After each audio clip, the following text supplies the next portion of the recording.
Dans cette vidéo, on va voir comment créer un agent IA capable de récupérer jusqu'à 25 000 profils LinkedIn par heure directement sur Airtable. Donc voilà le résultat qu'on va chercher à obtenir aujourd'hui. On va avoir un chatbot dans lequel on peut lui demander cherche des profils LinkedIn de CEO dans la biotech. Et là, regardez, sur le Airtable, il est en train de le remplir en direct avec plus de 280 profils en l'espace de quelques secondes à peine.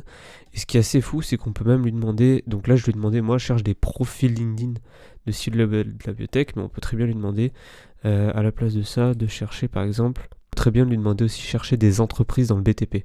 Et là, donc si je fais entrer, donc je retourne là-dessus, donc là je suis à 288, je vais attendre un petit peu, voilà 298, voilà 358, et là voilà, il est en train de me trouver des centaines d'entreprises dans le BTP.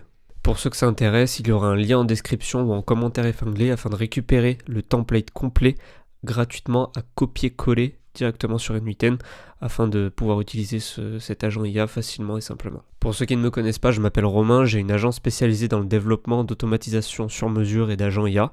Si c'est quelque chose qui vous intéresse pour votre activité, je vous laisse prendre un rendez-vous avec moi, il y aura le lien en description de la vidéo ou sinon vous pouvez me contacter directement sur LinkedIn. Maintenant que tout ça est dit, on est parti pour le tutoriel. Donc on se retrouve directement sur FigJam. J'ai créé un schéma assez global pour vous expliquer un petit peu comment fonctionnent justement les agents N8N. Le but c'est que vous puissiez vous y retrouver et comprendre vraiment comment ça fonctionne. Aujourd'hui l'agent IA qu'on est en train de créer, nous on l'a appelé Eva, c'est juste pour vous imager comme si en fait on discute avec quelqu'un et cette personne-là est en capacité de lancer des processus, d'agir, etc. Donc cet agent IA sera du coup sur N8N, et l'avantage en fait de ces agents-là, surtout avec N8N, c'est qu'on peut lui envoyer plusieurs choses. Soit on peut lui envoyer des messages directement depuis N8N ou d'autres plateformes de communication comme Slack, Telegram, WhatsApp ou Teams, mais également il peut recevoir en fait des notifications ou des événements qui se produisent sur différents logiciels ou plateformes ou applications. Et c'est vraiment ça qui va faire en fait la force des agents IA, c'est qu'ils vont être capables de prendre des décisions et d'agir directement sans forcément que vous soyez dans la chaîne. Donc c'est vraiment fort, puisque du coup même pendant que vous dormez en fait, l'agent peut prendre des décisions, peut lancer des process, peut analyser des choses, et ça c'est vraiment la force des agents IA de nos jours. Et alors nous aujourd'hui pour cette vidéo, on va dire à l'agent, on va créer des processus que Eva va pouvoir lancer, notamment la recherche de contacts LinkedIn. Pour ce faire, on va utiliser serper.dev, donc en fait c'est une API qui va nous permettre de faire des recherches sur internet, mais de spécifier ces recherches pour qu'ils nous ressortent uniquement des profils LinkedIn ou des compagnies LinkedIn. Derrière, on va lui demander de lancer un autre processus qui va être justement de, après avoir fait cette recherche et récupérer ses contacts LinkedIn, de les insérer directement dans notre base Airtable. Vous allez voir, il y aura une petite spécificité. Airtable bloque l'envoi de contacts 10 par 10. Donc nous, ce qu'on va faire, c'est qu'on va pouvoir lancer 40 requêtes en simultané, donc pour augmenter cette vitesse et pour pas être bloqué par Airtable. C'est aussi des choses qu'il faut prendre en paramètre pour justement optimiser nos processus. Nous, on veut pas que nos process mettent 10-15 minutes à s'exécuter. Au plus vite il est exécuté, au mieux c'est. Voilà, c'était pour le schéma de façon globale. Donc maintenant, on va passer directement au tutoriel. Donc on se retrouve sur N8N. Donc la première chose à faire, c'est d'abord de créer un agent IA de façon globale. Donc comme je vous montrais tout à l'heure, en gros, c'est l'équivalent du Eva qu'on retrouve de façon globale qui va lui lancer des processus. Comme vous voyez ici, donc là j'ai un agent global et il a comme outil LinkedIn Search Profile and Company. Et dedans il y a aussi l'envoi de ces données sur Airtable. Mais de façon générale, donc là d'abord on va créer le premier agent global. Donc ce que vous allez faire plus, et là vous pouvez écrire juste agent, et normalement ici vous avez IA agent. Donc vous allez cliquer dessus, et donc là il va créer un nouvel agent. Il y aura forcément en fait ce truc là, moi là il ne l'ai pas mis parce qu'il existe déjà ici, mais c'est exactement la même. Une fois que vous êtes là-dessus, là il n'y aura rien en rouge, ce sera tout en vert.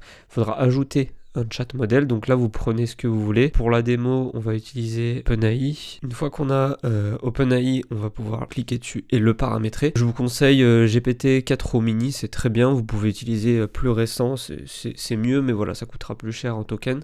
C'est à vous de voir ce que vous voulez utiliser. En memory, ne vous cassez pas la tête, pour le coup, vous pouvez pour le moment utiliser simplement le Simple Memory. Avec 5 de contexte, ça ira très bien. Donc la memory, en fait, c'est le nombre de messages qui va sauvegarder de la conversation afin d'avoir du contexte quand vous lui posez une question. Et après, il faudra venir ici dans Tool et ajouter Call N8N Workflow Tool. Et donc, quand on va faire ça, ici on va pouvoir justement spécifier un autre workflow qu'on va venir définir par la suite. Et vous allez devoir le nommer et mettre une description. Là on arrive dans le même état qu'ici, donc là je vais le supprimer et vous montrer du coup les paramètres que moi j'ai mis ici. Pour celui-là, donc j'ai dit utilise cet outil pour effectuer une recherche LinkedIn de profil / compagnie, utilise la recherche proposée par l'utilisateur pour remplir le search query, ne modifie pas la recherche, utilise exactement celle fournie par l'utilisateur. Pour le paramètre de site, s'il y a deux possibilités, si l'utilisateur demande des profils, il faut donc indiquer cette recherche-là. Donc ça c'est l'URL en fait qui va mettre dans la recherche pour trouver uniquement des profils. Et si on veut trouver des compagnies, il faudra mettre cette URL-là. Et donc ici, dans Search Query, vous allez ajouter du coup des workflow input. Search Query, vous allez définir automatiquement et le site, c'est pareil. Et donc ça, c'est des paramètres qu'on va définir justement dans le sous-workflow qu'on va retrouver juste ici. Il est un petit peu grand, mais en soi, il n'y a rien de très compliqué. Là, il faudra mettre ce nœud-là. Donc ça, c'est les nœuds voilà, de sub... Je crois que c'est voilà, execute sub workflow, donc c'est exactement ce qu'il faut prendre. Et quand vous allez cliquer dessus, vous allez pouvoir justement en fait définir des paramètres qu'on va utiliser, donc qui vont être appelés par notre nœud mère, enfin notre agent mère si vous voulez. Et donc là, on définit du coup search query et site. L'avantage c'est qu'on peut aussi définir des types. Donc c'est-à-dire que là, nous, pour le coup, ça va être des chaînes de caractères, mais on peut lui demander des numéros.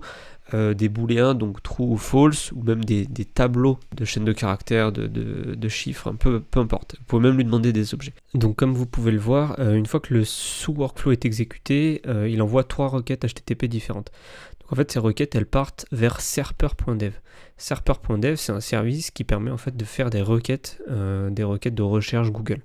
Donc je vous invite à créer un compte, vous allez avoir 2500 crédits. Donc vous pouvez faire 2500 recherches gratuitement. Donc une fois que vous avez créé votre compte, ici vous pouvez accéder à votre clé API. Donc vous récupérez cette clé qui va servir du coup à envoyer les requêtes. Donc par exemple, si j'ouvre le paramètre qui est juste là, donc vous allez devoir mettre du coup la requête HTTP en post, indiquer cette URL de recherche là. Vous pouvez en authentification, vous allez pouvoir mettre générique et header auth, et ici, donc là je vais l'éditer pour vous montrer, vous avez juste à mettre x-api-key et la clé qui vous a été fournie sur Serper. D'ailleurs je vais fermer, on n'en a plus besoin. Et donc, une fois que ça c'est fait, vous pouvez également ajouter un header content type application JSON, c'est toujours mieux. Et ensuite tout se passe dans le body. Donc vous allez activer le send body. Et ici on va retrouver du coup, il faudra bien utiliser le JSON. Et qu'est-ce qu'on met à l'intérieur? Donc Q, c'est la recherche en fait, c'est la search query qu'on va envoyer. Donc moi ici j'ai mis une formule spéciale, en fait ça permet d'ajouter à la fois la search query qu'on va recevoir de l'agent et le site, donc est-ce que c'est pour des profils ou est-ce que c'est pour des compagnies. Donc je vous invite à copier-coller cette formule-là. Et après, donc ici, GL c'est pour la géolocalisation, donc si vous voulez effectuer la recherche en France, je vous laisse le mettre là. HL, je sais plus ce que c'est, mais je crois que c'est pour avoir des résultats en français, je sais plus exactement. Et ça, c'est le nombre de résultats que vous voulez obtenir. Il faut indiquer 100. Quand on indique juste 100 comme ça et qu'on n'ajoute pas de paramètres, on va obtenir les 100 premiers résultats. Maintenant, si je vais par exemple sur la deuxième, juste ici, ici, dans les paramètres, on va retrouver un dernier paramètre où c'est page 2. Donc là, page 2 avec toujours 100, donc on va recevoir 200 réponses au total. Donc 100 plus 100, plus la troisième, 300. On pourrait très bien faire une boucle, mais là, pour que ce soit un peu plus clair, je les ai séparés pour que vous puissiez comprendre un petit peu le workflow. Ensuite, on retrouve un deuxième nœud qui est du code pur. Ce nœud, il est assez simple. En fait, il va récupérer donc les réponses de la requête qui vient de s'effectuer. Donc c'est-à-dire les résultats. Donc par exemple je vais la lancer ici pour vous montrer. Ok, ça y est, j'ai les résultats. Donc comme vous le voyez, ça c'est les résultats de la recherche de la requête HTTP qui a été envoyée. Donc dans Organic on retrouve tous les résultats. Donc c'est-à-dire que là c'est la position 1, c'est le profil qui est apparu en premier sur la recherche Google. Donc là c'est sur la page 1. Donc il y a quand même pas mal de résultats je crois.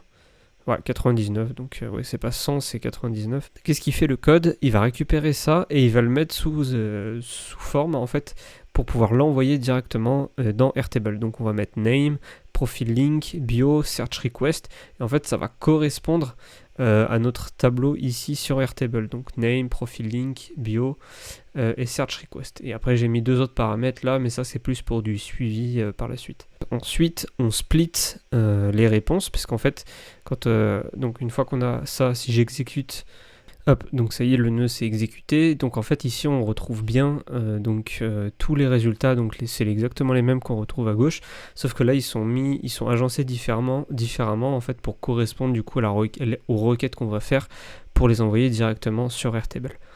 Donc si je quitte ce nœud là, donc après on a le nœud où il va les splitter justement pour pouvoir envoyer les 40 requêtes en simultané.